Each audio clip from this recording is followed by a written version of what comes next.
A coin toss. That's how it began. A simple flip of a silver dollar in a quiet university hallway. Heads, you are a prisoner. Tails, you are a guard. The young men, all students, laughed a little. It felt like a game. They were there for a 2-week study on prison life. They were promised $15 a day for their time. It seemed like easy money for a summer break. No one knew what was about to unfold in the basement of the psychology department. No one could imagine how a simple coin toss would lead them down a path into darkness, a journey that would scar them in ways they could not yet comprehend. The architect of this world was a psychologist named Philip Zimbardo. He designed an experiment to find out. He created a fake prison, but he wanted the feelings inside it to be painfully real. He had no idea how real they would become, or how quickly his controlled study would spiral out of his control. Zimbardo and his team converted a basement corridor at Stanford University into a makeshift prison. They built small, cramped cells with steel-barred doors. There was a tiny, dark closet for solitary confinement, a space they called the hole. They installed hidden cameras and microphones to capture every word, every sigh, every moment of the unfolding drama. It was a stage, carefully set for a play. The young men who were chosen as prisoners were not prepared for what came next. They were arrested at their homes, in full view of their neighbors. Real police officers, collaborating with the experiment, handcuffed them, read them their rights. They were fingerprinted, blindfolded, driven to the mock prison. There, they were stripped naked, deloused with a spray, forced into a thin, shapeless smock with a number on it. They wore a heavy chain on one ankle. This was the beginning of their transformation from student to inmate, a systematic stripping away of their identity. The number replaced the name. The guards arrived separately. They were not subjected to the same humiliating process. Instead, they were given uniforms. The uniforms were khaki, simple but official-looking. They were handed nightsticks, not as weapons, but as symbols of their power, and mirrored sunglasses to prevent eye contact. Zimbardo told them their job was to maintain order. They could not use physical violence, but they could create an atmosphere of control and even fear. The first day was awkward. The guards felt self-conscious. The prisoners joked, pushed back, and refused to follow orders immediately. The power dynamic was not yet set. The guards decided they needed to be tougher, less like students, more like real guards. The change began with small things: waking prisoners in the night for counts, blasting whistles, demanding they line up and recite their numbers. Push-ups became punishment. 10, then 20. Soon, others were forced to sit on a prisoner's back, adding weight and humiliation. The environment worked on them. The basement was windowless. There were no clocks. The only reality was the prison, the rules, and the roles. Guards controlled when they ate, when they slept, and when they used the bathroom. Absolute power began to change them. The awkwardness melted away, replaced by a chilling confidence. They were no longer playing a role. They were becoming the role. The basement was now their domain. The prisoners' rebellion came on the morning of the second day. They barricaded themselves inside their cells with their beds. They tore off their numbers and yelled insults, a last stand for individuality. The guards called in the next shift, blasted cold carbon dioxide into the cells, forced prisoners back, broke in, stripped them, and took their beds. This confrontation was a turning point. The guards had crushed the rebellion and solidified control. They created a privileged cell. Non-participants got beds, clothes, and better food, on display to those who had nothing. The trick worked. It sowed distrust, turned them against each other, made them easier to manage. New, demeaning tasks followed: cleaning toilets with bare hands, singing songs, chanting insults about each other. The night shift grew more sadistic. One guard, nicknamed John Wayne, seemed to relish his power, inventing humiliations. Prisoners began to break down, slumped posture, lifeless voices, referring to themselves by numbers. One prisoner, number 8612, suffered acute emotional distress. He screamed, cried, raged, and slipped into a prison in his mind. At first, they thought he was faking. Then they realized his suffering was real. His withdrawal did not soften the guards. It emboldened them. They saw it as proof their methods worked. Bathroom access was denied.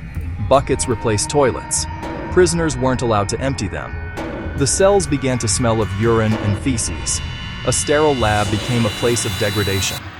Night counts stretched for hours. Opportunities to berate and humiliate. One was singled out for being too thin, another for a slight lisp, while others watched, learning invisibility was safest. Even Zimbardo was pulled in. He took on the role of prison superintendent, reassuring parents, speaking to prisoners like a warden. The line between experiment and reality blurred. A prison chaplain visited. Prisoners introduced themselves by numbers, seeking legal advice to get out. They had forgotten they could just quit. The prison had become their entire world, its logic the only logic they knew. The guards' behavior escalated, shocking the researchers. One night, they forced prisoners to simulate sexual acts. The acts were not real, but the humiliation was. The guards explored the limits of power, testing what they could get away with. There was no clear scientific purpose, only a dark dynamic. Rumors spread that a released prisoner would return to free the others. Zimbardo moved the prisoners and waited, hoping to catch liberators. No one came. He was disappointed, more invested in the fiction than the abuse happening under his nose. The prisoners sank deeper into helplessness. A newcomer, 416, arrived, horrified by the conditions, and began a hunger strike. Guards put him in solitary, then offered others a choice. Give up your blanket for the night, or let 416 stay in the hole all night. They chose between minimal comfort and another's suffering. Most kept their blankets. They chose their own comfort over another's freedom. By the fifth day, the basement no longer felt like an experiment. It felt like a real, functioning prison. Brutal. Guards walked with swagger, sunglasses reflecting fluorescence. Prisoners shuffled with heads down, smocks dirty, spirits crushed. On the monitors, researchers saw a disturbing transformation. These were not the same smiling students who had signed up a week ago. They were guards, prisoners, and nothing more. The roles had consumed their identities. Orders were barked. Prisoners were referred to only by numbers. Guards discussed problem prisoners and maintaining security. In his logs, Zimbardo wrote like an administrator. Detachment was gone. He was too deep inside to see clearly. About a third of guards exhibited sadistic tendencies, inventing punishments, especially when they thought no one was watching. The experiment gave permission, and they explored darker corners of themselves. Abuse bred submission. Submission bred more abuse. It was meant for 2 weeks. Imagining 9 more days was terrifying. The descent showed no sign of slowing. The experiment did not end because of equipment or complete data. It ended because someone from the outside saw the horror for what it was. Christina Maslach came to conduct interviews. She saw prisoners march to the bathroom, bags over heads, legs chained, guards yelling. Unconditioned by the prison's logic, she was horrified. She confronted Zimbardo. She told him, "I think it's terrible what you are doing to those boys."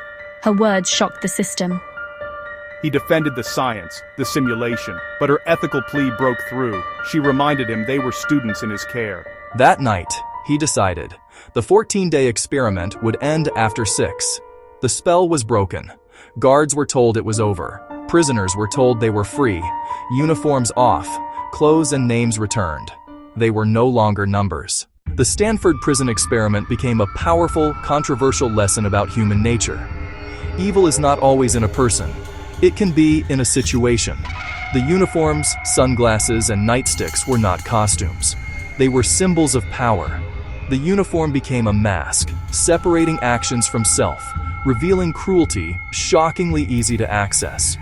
Roles were randomly assigned, yet within days they were embodied completely. Guards authoritarian, sometimes sadistic. Prisoners passive, helpless, dehumanized. The social script of guard and prisoner overrode personality and moral codes. They were playing a part until the part became real.